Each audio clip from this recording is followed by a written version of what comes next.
culture, TV, music, nostalgia, Tim the TV Network. Hello and welcome back to another edition of Real Footage, the web video series with Tim Davis inside Studio 8 at Tim D Productions. We're back with another exciting and fun episode with my special friend and guest, Adam Belveduto. Welcome, Adam. Tim, thanks for having me back on the show. You're welcome. No problem. We had fun the last time doing an episode, and Adam's back with us again, this time to talk about the theme of old-time radio. Anyone who has visited my Facebook page and Adam's pages on Facebook could definitely tell that we're fans of the old-time radio genre. We love promoting the classics from the golden days of yesteryear when radio was the only form of entertainment. Absolutely, Tim. I love old-time radio. I've been into old-time radio probably for the past 10 years. It's something that came onto me a little later in my life, but I've been hooked ever since. I have over 10,000 episodes sitting in my archive right now, and I listen to them every day. And you promote them on Facebook as well, too, and on your website, planetyesteryear.com. Yes, I do. I've been running planetyesteryear.com for the past 3 years. It streams all sorts of genres in radio, horror, mystery, anything comedy, westerns, anything you can imagine. There's always something new on planetyesteryear.com. Yes, there definitely is, and there's a wide range of topics you could discuss with people too when it comes to old-time radio, because there's all the different categories. Like we have your comedies, yes, and you have your science fictions. Yes, the art of radio is endless. You could put any kind of situation, any kind of scenario, all into your mind, which is, in my mind, is one of the coolest things, because you create the plots in your head. That's true. Listening. Yeah, they call it the theater of the imagination, and it's true. For people that are not familiar with this topic, this was before television was invented, and radio was the only way for you to tune in your favorite dance programs or sports shows, sitcoms of that time. It was all through the radio. And then when TV came into light, a lot of the stars from the golden days of radio transferred over to television. Absolutely. And the rest, as they would say, would hang on for dear life because they didn't want to give up that medium that was slowly fading away. When was the first time you were introduced to your very first show? Well, Tim, the first time I was introduced to old-time radio, I was a kid. I must have been about 5 or 6 years old, and I was driving down south with my family. We were heading from New Jersey to Florida. And there was a local station, I believe in South Carolina, that was playing Lights Out. And it was a long, boring ride, and we were all going crazy because we were kids. And this show came on the radio, and I was just amazed that there is an art form where you could actually hear a story, sounds, acting, voice acting, plots, very, very transcribed scripts to put you in that specific place. And that was the first time I heard old-time radio, and I was really into it. I didn't listen to radio until years later when I was actually at a secondhand store, and I came across 50 of the greatest old-time radio collection on disc. And that's my first collection, and that's when it all started. Okay. It's amazing too, because being at the ages that we are, you would think that people our age would not even be interested in this, but it all starts, I believe, at a young age. A lot of stuff does. Sports, you catch on to it early in life, and you usually carry it through life with you, and that's exactly what we did. My first introduction into the entertainment area for old-time radio was when I was younger. I came across a few cassette tapes of some programs laying around that I believe my dad and my mom purchased at a local store. And I didn't know exactly what they were, but I do remember constantly putting them into a cassette player and playing them. And at that time, I couldn't really understand what the plot or what was going on. I just heard a lot of interesting organ music and a lot of actors and actresses going about, but it wasn't until, I believe, until I was 13 or 14, I finally realized that it's a radio show. It's a scripted show. It's unlike TV. It's only on the radio, and that's how I became addicted to the entertainment field of radio. All right, Tim, I'm going to ask you a question. What is your favorite suspense, mystery, horror themed show? Well, it's kind of hard especially when it comes to radio, to narrow down to specific shows.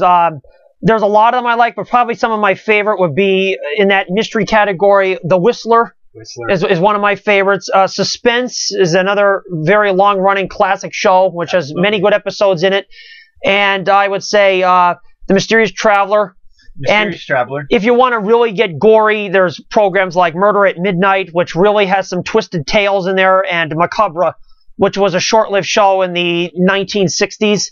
But again, fascinating storylines, and definitely well worth, I believe, keeping a light on her too if you're alone listening to them, because they could get pretty out there at times.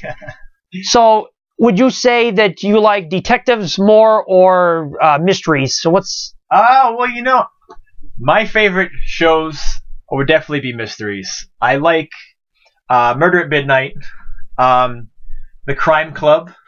I like The Sealed Book.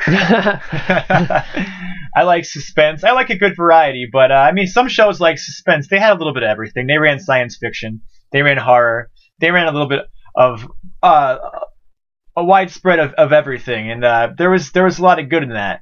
But all in all, The Mysterious Traveler, Inner Sanctum Mysteries, Sealed Book. There was even a show that I wouldn't consider it Golden Age, but 1980s Canadian radio, Nightfall. Nightfall, yes. The Canadian Broadcasting Corporation company produced a show called Nightfall, which was in the early 1980s. And that took the theme of horror to a different level. I mean, it wasn't for the faint of heart. And you have these old shows like Lights Out and stuff along those lines that would say, if you have the faint of heart. But that was back then. And in the 80s, Nightfall really, really did take it to the next level. Yes, it did, because it was a new decade, and it was also introducing something that wasn't done in the past before with radio programs. A lot of cuss words were getting thrown in as well into the dialogue. And if you're familiar with listening to innocent shows from the 30s and 40s, hearing that in the 80s, you can really see how things were kind of moving in a different direction there. But overall, they still are very entertaining and fun to listen to, definitely. Now, me personally, I'm also a fan of very, very cheesy science fiction, like X-1, which I think we were discussing earlier, is one of the best quality sounding radio programs. It has awesome scripts, stuff like written by Ray Bradbury. Yes. Mars is Heaven is one of my all-time favorites, but it also had some really cheesy. I'm a big fan of the cheese, but there were some scripts that I scratched my head on when it came to some of the later science fiction. Yeah, some of them, as we were just saying, it could get a little cheesy at times, especially some of the comedy programs. And then there were the serial shows. Again, people that are not familiar with that, they were your 15-minute short versions of half-hour episodes. They had to cram a lot into just 15 minutes. And a lot of the children's shows of that time, like Dick Tracy and Captain Midnight and The Adventures of Hop Harrigan, they were weekly shows on 5 days a week or more, depending on what the show was. But they made so many episodes, but they're only 15 minutes a day. And you know how fast 15 minutes could go by. Yeah, I couldn't imagine. You see, we have the gift of having these in collections where you could listen and you can binge and listen to specific. You could listen to maybe the entire Dick Tracy series in one sitting now. I couldn't imagine being a kid and listening to something for 15 minutes and going like this. That took 5 years to complete. Yeah, it is quite a while, but with the advent of cassette tapes and whatnot, CDs, we're able to now have marathon blocks of those shows that people once would tune in daily to. And I thank the people that released them to the public. Yes, absolutely. It's actually very easy to get your hands on these things these days through the internet. I remember when I first started listening to the radio, I couldn't really find exactly what I was looking for. But now you have sites like OTRcat.com where you can literally buy 50 episodes of a program on one disc. And I remember you were telling me you have cassette collections. How many episodes would be on a cassette? Yeah, they sometimes would be anywhere from a half hour to 90 minutes worth of programming, depending on how they produce that cassette. Yeah, that's something different, But times are changing with the MP3 world, and you can get your hands on just about anything. I have apps on my phone now that open me up to 30,000 radio programs just sitting on my phone, and it's actually a little overwhelming. Yes, it is, because it's almost like it's like too much at your fingertips. Yeah, it kind of overwhelms the person. It really could. I began my collection through mail order catalogs, and then after that was complete, I started to buy a lot of them on auction websites on the internet. Collections that I was never able to get through those catalogs, I found them elsewhere, and they were used and all. Some of them were in perfect condition, others, well, not really. But my sister and I, in the late 90s and early 2000s, would listen to them continuously for years during the summer months when we were off from school. And then when we got out of high school, things started to change, and we kind of had to give up that schedule. But we never gave up on the industry. Nowadays, with Facebook and all the social media websites, we now share our love for that same field with fans on Facebook. On my page, I post almost every Monday a certain star or program from the golden days of radio. And Adam, he does his postings as well on his Facebook pages and his planetyesteryear.com old-time radio website as well. Absolutely. So we're definitely keeping the heritage alive. Yes. And there's also a very large fan base out there as well. You'd be surprised how many people actually do like that industry. Oh, absolutely, absolutely. Even on Sirius XM, you have Radio Classics, which is a pretty big, I would say it's a pretty big fan base on that, you know? I mean, it's definitely a good thing that people still, it's still there. The art form is still there. There's actually, I've listened to some current shows. There's a show that is out. It's called Tales from Beyond the Pale. And it's actually a current suspense, mystery, horror themed radio program. So it's nice knowing that there's still people who like to use their imaginations. The imagination is definitely a terrible thing to waste. And I think kids these days are forgetting that you can actually imagine things through the art form of radio. Yes. Yeah, it definitely sends images through your mind, because instead of seeing stuff on the screen on television or in the movies, you picture that person walking down that dark street, or you picture what the characters in a comedy show, what they would look like sitting around a kitchen table throwing out jokes. Everybody's depiction of what's going on in the show is different, because what I see that guy walking down that dark alley, you might see totally different. Yeah, absolutely. It might be short buildings where he's at, where I might be seeing tall skyscrapers with a dark lit alleyway. So everybody takes it a different, and that's what makes old time radio so genuine. Definitely. It's a dying art, but it's coming back. Yeah, the fans keep it alive, and we're very honored to be part of that group that keeps the golden days of radio alive.